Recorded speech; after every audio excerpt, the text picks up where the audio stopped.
오늘 새벽도 주님 앞에 나와 기도하기로 이렇게 마음에 다짐하시고 나온 모든 성도님들을 주님의 이름으로 또 환영하고 축복합니다. 이 시간 우리 사도신경으로 하나님 앞에 우리의 신앙을 고백함으로 새벽 예배로 하나님께 영광 돌리겠습니다. 함께 봉독하겠습니다. 전능하사 천지를 만드신 하나님 아버지를 내가 믿사오며 그 외아들 우리 주 예수 그리스도를 믿사오니 이는 성령으로 잉태하사 동정녀 마리아에게 나시고 본디오 빌라도에게 고난을 받으사 십자가에 못 박혀 죽으시고 장사한 지 사흘 만에 죽은 자 가운데서 다시 살아나시며 하늘에 오르사 전능하신 하나님 우편에 앉아 계시다가 저리로서 산자와 죽은 자를 심판하러 오시리라. 성령을 믿사오며 거룩한 공회와 성도가 서로 교통하는 것과 죄를 사하여 주시는 것과 몸이 다시 사는 것과 영원히 사는 것을 믿사옵나이다. 아멘. 찬송가 539장 함께 주님께 찬양하도록 하겠습니다.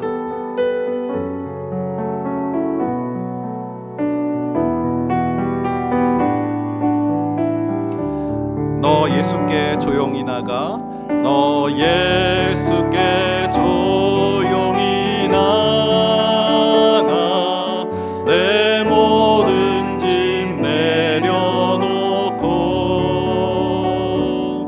주 십자가 사랑을 믿어 죄 사함을 너 받으라. 주 예수께 조용히 나가, 내 마음을 쏟아놓으라. 늘은 미리 보시는 주님, 그 은혜를 베푸시니 주 예수의 은혜를 입어 내 슬픔이 없어지리. 내 이웃을 늘 사랑하여 너 받은 것 거저주라. 주 예수께 조용히 나가, 내 마음을 쏟아놓으라. 늘은 미리 보시는 주님, 그 은혜를 베푸시리. 주 예수를 친구로 삼아, 주 예수를 친구로 삼아 늘 내 옆에 모시어라. 그 영원한 생명샘 물에 내 마른 목 죽이어라. 주 예수께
하나님 말씀 함께 봉독하겠습니다. 오늘 주시는 말씀은 고린도전서 15장 12절에서 19절 그 말씀 중에서 우리 16절에서부터 19절 말씀 우리 함께 봉독하도록 하겠습니다. 함께 봉독하겠습니다. 만일 죽은 자가 다시 살아나는 일이 없으면 그리스도도 다시 살아나시는 일이 없었을 터이요. 그리스도께서 다시 살아나신 일이 없으면 너희의 믿음도 헛되고 너희가 여전히 죄 가운데 있을 것이요. 또한 그리스도 안에서 잠자는 자도 망하였으리니 만일 그리스도 안에서 우리가 바라는 것이 다만 이 세상의 삶뿐이면 모든 사람 가운데 우리가 더욱 불쌍한 자이리라. 아멘.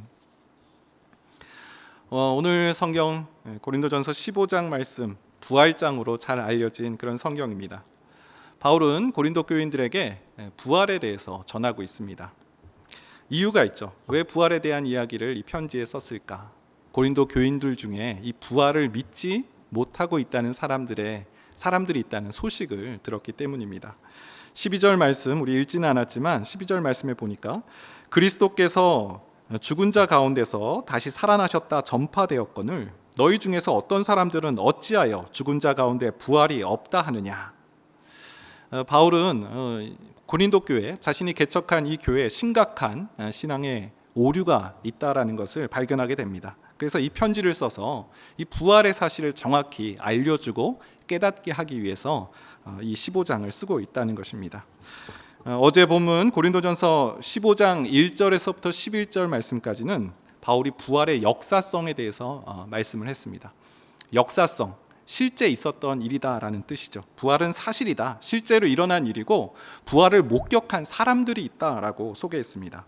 게바, 베드로가 보았고 12제자, 500여 형제, 야고보와 모든 사도, 그리고 맨 나중에 만삭되어 나지 못한 나도, 내 자신도 부활의 주님을 목격했다라고 그렇게 부활의 역사성, 증인이 있다라고 전했고요.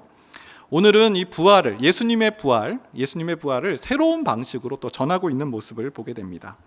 이 가정법이라는 수사법을 활용해서 예수님의 부활을 증거하고 있어요. 여러분 가정법 기억나십니까? 영어 문법 시간에 배웠던 기억이 나는데 실제 사실과는 반대되는 상황을 가정해서 어떤 사실을 설명하는 방식, 실제로는 그렇지 않은데 그 사실이 반대로 일어났다라고 생각하고 그 어떤 상황을 전달하는 방식이 가정법입니다. 지금 바울은 고린도 교회 그 교인들 중에 일부 예수님의 부활을 못 믿는 자들에게 가정법을 써서 이 부활의 사실을 전하고 있어요.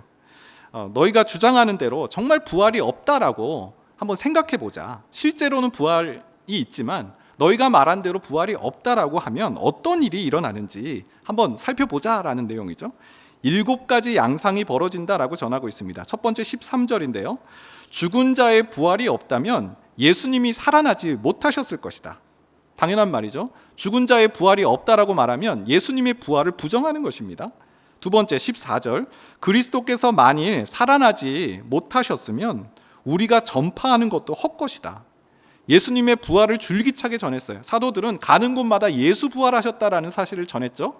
그런데 그 모든 일들이 헛것이다라는 의미입니다. 세 번째 14절, 너의 믿음도 헛것이다. 우리 믿음에 2가지 큰 기초가 있죠. 예수님의 십자가의 죽으심과 부활하심을 믿는 것이 우리의 믿음의 기초입니다. 그런데 부활의 사실을 믿지 않는다? 이것은 믿음의 기초가 흔들리는 것이고 믿음이 헛것이 되는 그런 일인 거죠. 네 번째 15절, 우리가 하나님의 거짓 증인이 되어서 발견된다라는 의미고요. 5번째 17절, 우리가 여전히 죄 가운데 있을 것이다. 예수님의 부활은 우리가 여전히 죄에게 종노릇하는, 죄가 우리를 왕노릇해버리는 그런 상황이 계속 연출될 수밖에 없다. 죄의 노예로 살아갈 수밖에 없는 일이 부활의 주님을 부정하게 되면 그런 결과밖에 안 되는 거다라고 말하고 있고요. 6번째 18절, 그리스도 안에서 잠자는 자는 다 망한 자다. 신앙을 위해서 믿음을 지키기 위해 하나님 앞에 정말 생명을 내어놓고 하나님 앞에 섰던 그 모든 순교자들의 죽음은 망한 것이다 라고 표현하고 있어요. 실은 그렇지 않은데 부활이 없다라고 말하면 그들은 망한 자다라고 표현하고 있고요. 마지막 7번째 19절입니다. 모든 사람 가운데 우리가 더욱 불쌍한 자다. 만일 부활이 없다면 예수를 믿는 우리만큼 세상에 불쌍한 사람이 어디 있냐라고 말하고 있습니다. 여러분, 바울이 전하는 이 만일 7가지 만일 부활이 없다면, 7가지 만일 부활이 없다면이라는 이 대목을 우리가 이제 묵상하면서 또 말씀을 접하면서 이런 느낌이 있어요. 이 바울의 자신감, 이 본문을 묵상하면서 만일 부활이 없다라고 한번 생각해 보자, 이런 가정을 하는 이 이면에는 바울의 아주 강력한 자신감, 부활에 대한 확신을 우리가 느낄 수 있는 것이죠. 예수님의 부활이 없다고? 예수님이 살아나지 못했다고? 내가 목격했는데, 부활의 역사성, 증인이 있는데, 목격한 사람들이 있는데 그게 무슨 말이냐라고 그렇게 확실하게 전하고 있고요. 오늘 두 번째, 만일 예수님의 부활이 사실이 아니고 죽은 자의 부활이 없다라고 하면 도대체 어떤 일이 일어나는가? 우리의 전파하는 것이 헛것이 되고 마는데 과연 헛것이냐라고 물어보는 거죠. 여러분 알고 있듯이 고린도 교회는 사도 바울이 복음을 전해서 세워진 그런 교회입니다. 그럼 고린도 교회가 어떻게 세워질 수 있었겠냐는 거죠. 예수의 부활이 없다면 너희가 이렇게 모일 수 있는 것 이루어질 수 없는 일이다라고 강하게 말하고 있다는 것입니다. 또 마지막 구절, 부활이 없다면 우리는 모든 사람 가운데 더욱 불쌍한 자이다. 이 표현을 한번 들어보세요. 이거는 바울이 우리는 절대 불쌍한 사람이 아니라는 아주 강한 반어법으로 느껴집니다. 우리는 결코 불쌍한 사람이 아니다라는 거죠. 바울의 담대함과 자신감이 느껴집니다. 여러분, 오늘 본문에서 바울은 부활을 이론적으로 그렇게 전하고 있지 않습니다. 실제 사실로, 자신이 목격한 일로 설명하고 있고요. 두 번째, 부활의 사실이 아니라면 이 모든 신앙의 기초가 무너질 것이고 우리는 더욱 불쌍한 사람이 되는데 아니지 않는가? 우리가 불쌍한 사람인가? 그렇지 않지 않는가라고 고린도 교인들에게 그렇게 반문하고 있고 묻고 있습니다. 사랑하는 여러분, 참 바울과 같이 우리가 담대하게 이 부활을 증거할 수 있으면 좋겠습니다. 지금도 수많은 사람들이 예수가 어떻게 살아있냐, 예수를 어떻게 믿냐라고 그렇게 우리에게 항변하고 물어봅니다. 우리 어떻게 대답할 수 있을까요? 바울과 같이 대답할 수 있죠. 내가 예수님을 만났고 내가 예수님 안에서 새로운 인생이 됐고 죄의 노예로 갇혀 있다가 내가 하나님의 백성이 되어서 주님께 영광 돌리는 인생이 되었고 이전에는 불쌍한 사람이었지만 예수를 믿음으로 내 인생이 완전히 달라졌다라는 것을 체험적으로 분명히 증거할 수 있는 우리가 되었으면 좋겠습니다. 네, 우리는 불쌍한 사람이 아닙니다. 하나님이 함께 하시고 오늘도 우리를 지켜주시고 보호해 주시는 능력의 주님께서 우리의 아버지가 되신다라고 약속하셨습니다. 그 주님을 신뢰하고 믿고 나아가는 모든 성도님들 되시길 주님의 이름으로 축원드립니다. 함께 기도하겠습니다.